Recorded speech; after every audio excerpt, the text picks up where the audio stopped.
Sir, एमवेट के बारे में आप हमारे दर्शकों को क्या जानकारी देना चाहेंगे? महाराष्ट्र पहला राज्य है जिसने वैट आने के बाद ज्योग्राफिकल जुरिसडिक्शन से फंक्शनल जुरिसडिक्शन को शिफ्ट किया। इसका क्या मतलब है? पहले एक रिलेशनशिप हो जाती थी कि ये असेसीज हैं और ये उसका सेल्स टैक्स ऑफिसर है। तो इस रिलेशनशिप से काफ़ी सारी कंप्लेंट्स भी आती थी कि एक ही एसटीओ है, वही उनको हर साल असेसमेंट कर रहा है, उनको मालूम है कि कौन है। इस तरह के करप्शन के चार्जेस भी होते थे। हमने वो पूरा सिस्टम ही बदल दिया। अब वो ज्योग्राफिकल जुरिसडिक्शन नहीं रही, उसके बदले में फंक्शनल जुरिसडिक्शन कर दी है। मतलब क्या? 1-to-1 रिलेशनशिप खत्म। अब एक रजिस्ट्रेशन ब्रांच है, एक रिटर्न ब्रांच है, एक एडवाइजरी ब्रांच है, एक बिजनेस ऑडिट ब्रांच है, अपना एनफोर्समेंट ब्रांच है। इस तरह से सब फंक्शनल ब्रांचेस हैं। 1-to-1 रिलेशनशिप कहीं नहीं है। सो इट इज बिकम एक ऑफिसर और एक ऐसा कोई सिस्टम नहीं है। ये देश में हमने सबसे पहले किया है। दूसरे कमिश्नर्स हमारे पास आए हैं, ऑलमोस्ट सब स्टेट्स के कमिश्नर यहाँ विजिट कर चुके हैं और वो हमारी सिस्टम कैसे ऑपरेट हो रहा है उसको देख के गए हैं।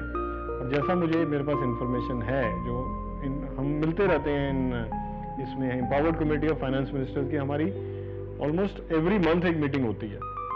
उस मीटिंग के दौरान ये चर्चा में आया है कि अब काफी सारी स्टेट्स इस फंक्शनल मोड में जाने वाली हैं, जो हम महाराष्ट्र पहले ही ये कर चुका है। एक तो ये स्टेप लिया। दूसरा स्टेप मेजर कंप्यूटराइजेशन का। कंप्यूटराइजेशन में पहले क्या हो रहा था? रिटर्न आ रही है, अब रिटर्न हमारी एसेंशियल डॉक्यूमेंट है। रिटर्न आ रही है, उसको पहले स्कैन किया जाता था, स्कैन करके उसको डिजिटाइज किया जाता था, टाइप किया जाता था, फिर उसको पोर्ट किया जाता था इंफॉर्मेशन। अब डीलर ने गलत टिन नंबर लिख दिया, कि टाइपिंग में गलत टिन नंबर हो गया, कि पोर्टिंग में कोई प्रॉब्लम हो गई, काफी सारी इश्यूज आ गए थे उसमें। जो डाटा हमारे पास आता था उसमें लाखों में इंफॉर्मेशन टिन नंबर गलत होने से सस्पेंस अकाउंट में रिटर्न जा रही थी। तो बहुत प्रॉब्लम्स आ रही थी। हमने ये डिसाइड किया कि एक एवोल्यूशनरी जंप लेते हैं। We must get out of this completely, क्योंकि छोटी छोटी इंप्रूवमेंट से प्रॉब्लम सॉल्व नहीं होती थी। तो ऐसा डिसीजन ही लिया कि पूरी तरह से 100% ई रिटर्न में जाते हैं। और महाराष्ट्र ये पहला राज्य है जिसने 100%, 100% रिटर्न्स इलेक्ट्रॉनिकली ले रहे हैं। अब क्या है, डीलर खुद अपना टिन नंबर करेक्ट लिखता है, उसका वैलिडेशन चेक हो जाता है। वो लोड ही नहीं कर सकता जब तक वो वैलिडेशन नहीं होता। उस चेक करने से हमारे पास करेक्ट रिटर्न्स आ रही हैं, डाटा करेक्ट आ रहा है, और कंप्यूटराइजेशन होने से क्रॉस चेक होना भी पॉसिबल हो गया इंफॉर्मेशन का। तो ये एक हमने स्टेप लिया। इनफैक्ट गवर्नमेंट ऑफ इंडिया इससे काफ़ी इम्प्रेस थे कि महाराष्ट्र ने जो किया। दूसरा राज्य जिसने ये किया वो केरला है। बाद में सारे इंडिया में गवर्नमेंट ऑफ इंडिया ने कॉन्फ्रेंसेज अरेंज कराई, वर्कशॉप्स अरेंज कराई। नॉर्थ में दिल्ली में एक वर्कशॉप हुई जिसमें मुझे बुलाया गया प्रेजेंटेशन करने के लिए कि महाराष्ट्र में आपने क्या किया है, ये बाकी नॉर्थ के राज्यों को बताइए। तो हमने वो वहाँ दिखाया। कलकत्ता में एक प्रेजेंटेशन हुई सारे ईस्ट के राज्यों के लिए, चेन्नई में एक प्रेजेंटेशन हुई सारे साउथ के राज्यों के लिए, और मुंबई में हुई सारे वेस्ट के राज्यों के लिए। सब जगह हमने प्रेजेंटेशन की और दिखाया कि हमने कैसे कैसे ई सर्विसेज लाए हैं। खाली ई रिटर्न नहीं, electronic registration, electronic C form applications, refund application electronic. तो ये सारे स्टेप्स हमने इसमें लिए हैं और ये बाकी राज्य अब इसको फॉलो कर रहे हैं। बहुत से अब राज्य हैं जो हमारे को कैचअप कर रहे हैं इन सब चीजों में। और ये एक कारण है, मुख्य कारण है, जिससे हमारा इस बार का कलेक्शन 29% ग्रोथ दिखा रहा है। पिछले साल से 29% ग्रोथ।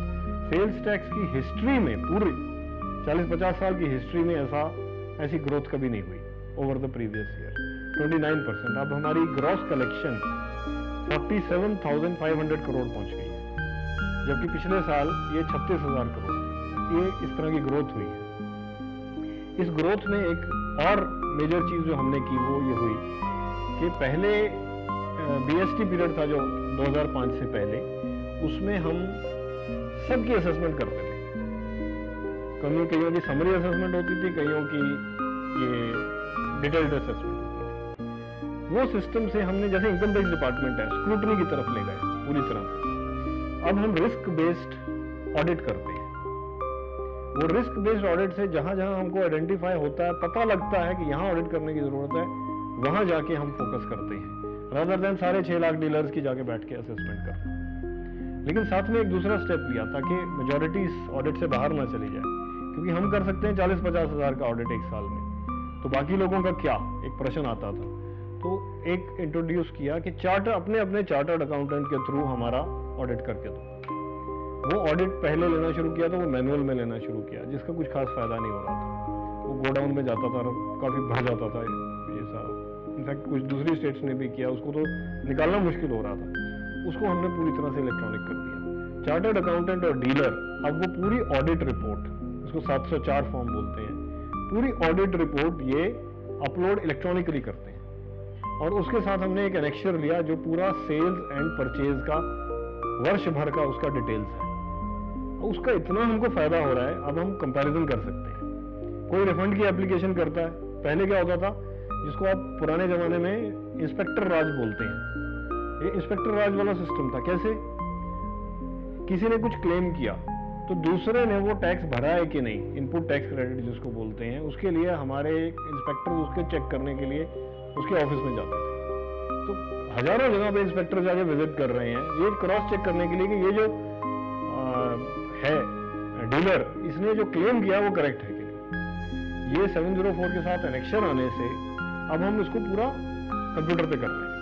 कंप्यूटर पे हम क्रॉस चेक करते हैं परचेजर और सेलर दोनों क्या बोल रहे हैं, और वो क्रॉस चेक कर लेते हैं। अब हजारों जगह जहां इंस्पेक्टर भेजने पड़ते थे, वो भेजना पूरी तरह से बंद हो गया।